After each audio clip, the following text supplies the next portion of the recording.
दुनिया में सबसे बुरा क्राइसिस अफगानिस्तान में होने वाला है और इसका सलूशन इतने आसानी से नहीं मिलने वाला। लाखों लोग अफगानिस्तान में, बूढ़े, बच्चे, महिलाएं भुखमरी से मर रहे हैं। वहाँ ना अच्छे से डॉक्टर्स की सुविधा है और पैंडेमिक के टाइम में अफगानिस्तान का जो हाल है पूरे दुनिया में सबसे बुरा है। इस चीज़ के बारे में जानने के लिए वीडियो को स्टार्टिंग से लेकर एंड तक ज़रूर देखिए। Hi friends, this is Soumi and you are watching Soumi's tech tip. आज का जो टॉपिक होने वाला है ये बहुत सीरियस टॉपिक है। आप लोग और हम सभी लोग अभी पैंडेमिक से जूझ रहे हैं, पर आपको मैं बता देती हूँ कि दुनिया में एक ऐसा देश भी है जो पूरी तरीके से जल रहा है और वो और कोई नहीं, अफगानिस्तान है। कुछ महीनों पहले ही यूएसए ने अपने ट्रूप्स अफगानिस्तान से निकाल लिए थे। अगर आप एक बार वो सीन देखना चाहते हैं तो इसे देखिए।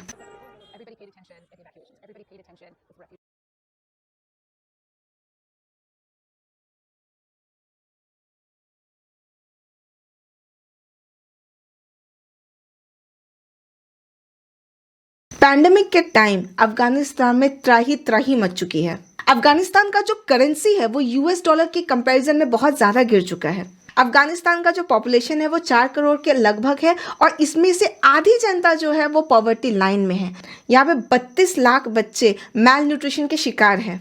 ना यहाँ हॉस्पिटल्स की सुविधाएं हैं, ना दवाइयों की सुविधाएं हैं। डॉक्टर्स और नर्सेस को तो ठीक से सैलरी भी नहीं मिलती, ना स्कूल्स ठीक से चल रहे हैं और ना ही टीचर्स को सैलरी दी जा रही है। ऊपर से यहाँ पे सूखा भी पड़ा हुआ है। यूएसए 9.5 बिलियन डॉलर्स के फंड्स और एसेट्स जो अफगानिस्तान फॉरेन कंट्रीज और ऑर्गेनाइजेशन से लेता था, अब वो सब फ्रीज हो चुके हैं। सिर्फ प्राइवेट रेमिटेंस एंड यूएन के एड से ही ये देश जैसे तैसे चल रहा था, जो कि 4 करोड़ जनता के लिए कुछ भी नहीं है। तालिबान यूएसए के हाथ पैर पकड़ रहा है ताकि 9.5 बिलियन डॉलर्स रिलीज कर दे, जो कि अफगानिस्तान के लिए है। पर जाहिर सी बात है यूएसए ऐसा कुछ भी नहीं करेगा, क्योंकि अफगानिस्तान को आफ्टर तालिबान ऑक्यूपेशन कोई भी देश रिकॉग्नाइज नहीं किया है, इवन पाकिस्तान भी। और करेंगे भी क्यों? क्योंकि जिस कंट्री से अफगानिस्तान एड लेता था वो तो उसकी भी नहीं सुन रहा है। अफगानिस्तान का अभी ग्लोबली जो इमेज है बहुत खराब चल रहा है। आपको बता देती हूँ कि अफगानिस्तान का जो बजट है, जैसे हमारे देश में पूरा बजट निकलता है, यूनियन बजट निकलता है, वैसे अफगानिस्तान में भी बजट निकलता है, पर इसमें 75% फॉरेन एड फंड्स और ग्रांट से चलता है। अब सोचिए, हाल ऐसा है, भिखारी कंट्री है पर उनका अकड़ देखने लायक है। यूएसए ये पैसे नहीं भेजना चाह रही है क्योंकि उनको भी पता है कि ये जो पैसे हैं वो तालिबान को जाएगा, ना कि उनके आम जनता को। अभी अफगानिस्तान का बैंड बजा हुआ है और पूरी दुनिया हाथ पे हाथ धरे ये तमाशा देख रही है। क्यों? क्योंकि अफगानिस्तान को किसी कचरे की तरफ फेंका गया है। वो यूएसए के लिए एक पनौती था जो यूएसए खुद 20 साल से झेल रहा था और कितने सारे यूएसए वालों की भी जान इसमें गई है। इसीलिए यूएसए उसको फेंक के चला गया। तालिबान बोलूं या अफगानिस्तान बोलूं, बोलने लायक कोई कंट्री तो है नहीं, क्योंकि इस कंट्री में ऐसा कुछ भी नहीं है जो वो बेच सके या वर्ल्ड उसको जान सके। उसके लिए ना इंडस्ट्री, ना हेल्थ सेक्टर, ना एजुकेशन सेक्टर, ना एग्रीकल्चरल सेक्टर, तो पैसा क्रिएट कहाँ से करेंगे? अगर इस कंट्री में कुछ चलता भी है तो वो सिर्फ पॉपी कल्चर है, मतलब पॉपी का फार्मिंग, मतलब अफीम, गांजा, हीरोइन। तो वहाँ के लोग बस इसी चीज़ को बेचते हैं और काफ़ी लोग यहाँ पर भी ड्रग एडिक्ट हैं। तालिबान 20 सालों से पहाड़ों में ही रहा है और यहाँ पे 20 सालों से लगातार कुछ ना कुछ फाइट्स होता रहता है। ये एक्चुअली एक टेररिस्ट हब ही है देखा जाए तो। तालिबान को यहाँ पे सर्वाइव करना तो आता है, पर परेशानी आम जनता को हो रही है। इतने सैंक्शंस में भी तालिबान सर्वाइव कर जाएंगे, पर अफगानिस्तान की जो आम जनता है वो बहुत ज़्यादा पिस रही है। और यूएसए या अन्य देशों में भी उनको भी हम कुछ बोल नहीं सकते, क्योंकि अगर कैबिनेट में टेररिस्ट को आप ले आएंगे तो कौन आपकी हेल्प करेगा? उनका जो हक्कानी नेटवर्क है वो काफ़ी बदनाम है। आपको बता देती हूँ कि उनके कैबिनेट में जो हाईएस्ट पोस्ट में है वो खुद बहुत अशिक्षित लोग बैठे हुए हैं। अगर आपको विश्वास नहीं हो रहा तो ये क्लिप देखिए। अगर तालिबान को दूसरे कंट्रीज से एड चाहिए, ग्रांट्स चाहिए, लोन्स चाहिए, तो उनके कुछ कुछ बातों को मानना पड़ेगा, जो कि अभी तालिबान करने के लिए बिल्कुल भी राजी नहीं है। और वो बातें मेनली ये हैं, डिमांड्स ये हैं कि वहाँ औरतों की भागीदारी और भी बढ़े। मैं आपको बता देती हूँ कि वुमेन, मतलब औरतें, वहाँ उनका कोई वजूद ही नहीं है। उनको नॉर्मल स्कूल में जाना, पढ़ाना, पढ़ना सब बैंड है। कैबिनेट में भी उनकी कोई भागीदारी नहीं है। उनका घर से निकलना भी ठीक नहीं समझा जाता, नौकरी तो दूर की बात।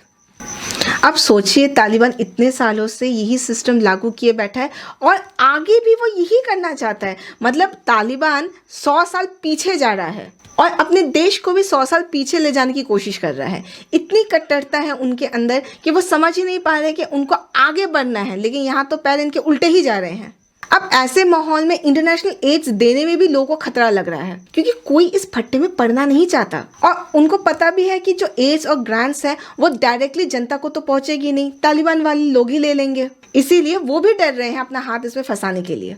ये लोग हमेशा हाथों में बंदूक लेके रखते हैं और सोचते हैं कि यही ऐसे ही चीज करने से वो पावरफुल दिखेंगे।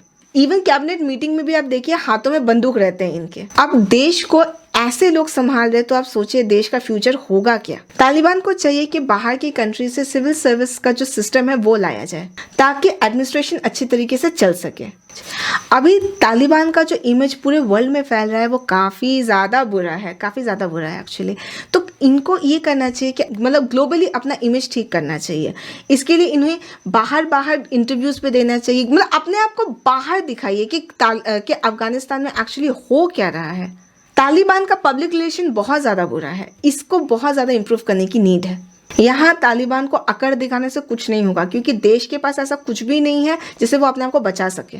देश चलाने की बात अलग होती है, पहाड़ों में युद्ध करने की बात पूरी तरीके से अलग होती है। यहाँ पे लाठी का बल नहीं, दिमाग का बल यूज होगा। गवर्नमेंट चलाने के लिए इंफ्रास्ट्रक्चर भी चाहिए और ये इमीडिएट नीड है। अफगानिस्तान में एक और चीज़ है जिसको वो यूज़ कर सकती है, वो है उनके लिथियम डिपॉजिट्स। अगर वो चाहे तो इनको एक्सपोर्ट करके अपने कंट्री में थोड़ा बहुत आमदनी ला सकते हैं। तालिबान के कैबिनेट्स में जो टॉप लेवल के लोग हैं, यही अनपढ़ तालिबानी फाइटर्स लोग हैं। और आपको पता है, यहाँ पे जो पहले काम किया करते थे, मतलब जो लोग शिक्षित थे, उनको खदेड़ दिया गया है। पहले महिलाएं सिविल सर्विस में 50% पोस्ट पे रहती थी, पर अभी महिलाओं का यहाँ पे कोई वजूद ही नहीं रहा है। ना उनको नौकरी करने दे रहे हैं और ना ही उन्हें घर से निकलने दे रहे हैं। तालिबान में अब ऐसा माहौल हो गया है कि जो भी लोग पुराने थे, जो पहले गवर्नमेंट को संभालते थे, उन सबको शक की निगाहों से देखा जा रहा है और उनके ऊपर नज़र रखी जा रही है कि कहीं वो तालिबान के अगेंस्ट में काम तो नहीं कर रहे हैं। अभी इमिडिएटली ये चाहिए कि वर्ल्ड को पता चले कि अफगानिस्तान में क्या हो रहा है और क्या स्टेप्स आगे लेने चाहिए अफगानिस्तान के लिए। ये जो पूरा माहौल अफगानिस्तान में पैदा हुआ, ये अकेले अफगानिस्तान के लोग हैंडल नहीं कर सकते। पर कोई देश उनको रिकॉग्नाइज करता क्यों नहीं है? पाकिस्तान जो इतने पास में है, वो तक इसके अगेंस्ट में है। ऐसा इसीलिए क्योंकि कोई उनके फट्टे में पड़ना ही नहीं चाहता और उनको कोई विश्वास भी नहीं करता। तो ये तो एक्चुअली बहुत बुरा हाल हो गया, क्योंकि लोन्स ग्रांट्स उनको कोई दे ही नहीं रहा है। इसी चलते इमेज इतना खराब है मार्केट में उनका। तालिबान को वुमेन्स राइट्स और इंक्लूसिव गवर्नमेंट पर जोर देना चाहिए। इंक्लूसिव माने देश के हर ट्राइबल सेक्शन को कैबिनेट में, एडमिनिस्ट्रेशन में जगह मिलनी चाहिए। मैं आपको बता देती हूँ कि अफगानिस्तान में बहुत सारे कबीले वाले लोग हैं। यहाँ सिर्फ एक ही कबीला और उसकी ही विचारधारा को माना नहीं जाता। यहाँ पे बहुत सारे लोग हैं जो अपने अपने राइट्स के साथ आ रहे हैं। इसी वजह से अफगानिस्तान में बहुत ज़्यादा इंटरनल कॉन्फ्लिक्ट चलता है और तालिबान ने इन सब को हटा के सिर्फ अपनी बात मनवाने का ठेका लेके रखा है। यूनिसेफ भी यहाँ पे अपना हेल्प दे नहीं पा रहा, क्योंकि उनको भी पता है कि लोन्स ग्रांट्स जो भी इन लोग देते हैं वो आम पब्लिक तक तो पहुँचता नहीं है, ये लोग ले लेते हैं। अब क्या कर रही है यूनिसेफ? वो खुद जाके पर्सनली जाके हेल्प कर रही हैं। यूनिसेफ के जो लोग हैं पर्सनली जाके हेल्प कर रहे हैं आम जनता को। मेरे ख्याल से इतने सालों से अफगानिस्तान का जो हाल है, मतलब 20-30 सालों से अफगानिस्तान बस जल ही रहा है। It is a burning country और आने वाले टाइम्स में एक बहुत बड़ा पब्लिक रिवॉल्ट हो सकता है अगर सिचुएशन ऐसी रही तो।